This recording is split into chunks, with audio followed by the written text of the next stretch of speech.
শশী থারুর আজ থেকে মোদিজির জয়গান গাইছেন না, কিন্তু কথা হচ্ছে তারপরেও কেরলের এই সাংসদকে নিয়ে কংগ্রেস তেমন কোনো বড় সিদ্ধান্ত কেন নেয় না। নিউজ চ্যানেলে খবর লেখা হয় ফের শশী থারুরকে নিয়ে বিড়ম্বনায় কংগ্রেস, এই পর্যন্তই। তারপর কিছুদিন সব চুপচাপ এবং ফের শশী জয়তু মোদি বলে আসরে নেমে পড়ে।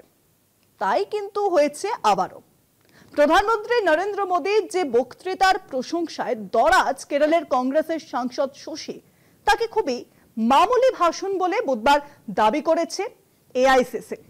তারপর চুপ। অপারেশন সিঁদুরের পর কংগ্রেসের অবস্থানের উল্টো দিকে গিয়ে প্রধানমন্ত্রী সহ পরোক্ষ কেন্দ্রের শাসক দলের স্তুতি করেও কংগ্রেসের অস্বস্তি বাড়িয়েছে শশী। এত কিছুর পরেও তিরুবনন্তপুরমের সাংসদকে দলীয় শৃঙ্খলায় বাঁধতে হাইকমান্ডের দ্বিধা কেন, উঠছে প্রশ্ন।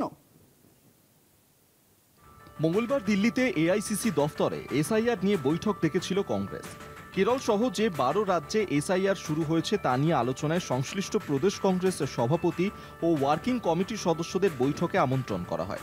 কংগ্রেসের সভাপতি মল্লিকার্জুন খার্গে, বিরোধী দলনেতা রাহুল গান্ধী প্রমুখের উপস্থিতিতে উল্লেখযোগ্য অনুপস্থিতি ছিল শশী থারুরের। শারীরিক অসুস্থতার কারণ দেখিয়ে ওই বৈঠকে গড়হাজির হলেও তার আগের দিন সোমবার একটি সংবাদপত্র আয়োজিত অনুষ্ঠানের একমাত্র বক্তা প্রধানমন্ত্রী নরেন্দ্র মোদীর ভাষণ শুনতে গিয়েছিলেন শশী। সেই বক্তৃতা শুনে নিজের মুগ্ধতার কথা সমাজ মাধ্যমে ফলাও করে লেখেন কংগ্রেস সাংসদ। প্রধানমন্ত্রীর সঙ্গে তোলা 4টি ছবিও পোস্ট করেন তিনি।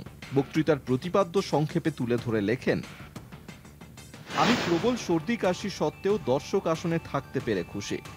কেরলে নির্বাচন আসন্ন, তার প্রেক্ষিতে এসআইআর নিয়ে শীর্ষ নেতৃত্বের ডাকা বৈঠকে শশীর গড়হাজিরা, অথচ তার আগের দিনই মোদীর ভাষণ শুনতে হাজির হওয়া মোটেই স্বস্তি দেয়নি কংগ্রেস হাইকমান্ডকে। বিশেষত কেরল বিধানসভা ভোটের আগে কংগ্রেস সাংসদের এমন বেশির মন্তব্যে বেজায় চাপে পড়তে চলেছে প্রদেশ কংগ্রেস। অগত্যা শশীর আচরণের প্রতিবাদে সরব হল কংগ্রেস হাইকমান্ড। वो एक न्यूज़पेपर के इवेंट पे गए थे, तो उनको बताना चाहिए कि उनको निष्पक्ष पत्रकारिता से क्या दिक्कत है। उनको तो वहाँ पर बोलना चाहिए था कि वो सच बोलने वालों और दिखाने वालों से क्यों इतना चिढ़ते हैं, उनके ऊपर एफआईआर क्यों कराते हैं। उनको तो ये बताना चाहिए था कि जिस तरह से कोरोना काल के दौरान अगर किसी ने सच दिखाया तो आपने उस पर एफआईआर क्यों कर दी। उनको तो इन सब बातों पे बोला। तो मुझे तो कोई तारीफ का कारण नहीं नज़र आया, पता नहीं उनको कैसे नज़र आ गया। मुझे तारीफ का कोई कारण नहीं नज़र आया और मैं तो उस स्पीच की, मुझे तो बहुत ही निम्न स्तरीय स्पीच लगी।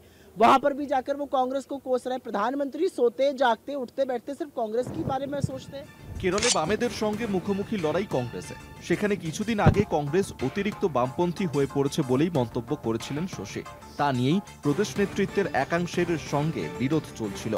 অপারেশন সিঁদুরের পর আন্তর্জাতিক প্রতিনিধি দলের সদস্য হওয়া নিয়ে হাইকমান্ডের সঙ্গে সংঘাত সত্ত্বেও দল কোনো ব্যবস্থা নেয়নি। সেই ধারা আজও অব্যাহত। স্বভাবতই শশীকে নিয়ে হাইকমান্ডের দোদুল্যমানতা ভোটমুখী কেরল প্রদেশ কংগ্রেস নেতৃত্বের বিড়ম্বনার কারণ হয়ে উঠেছে। কলকাতা টিভি।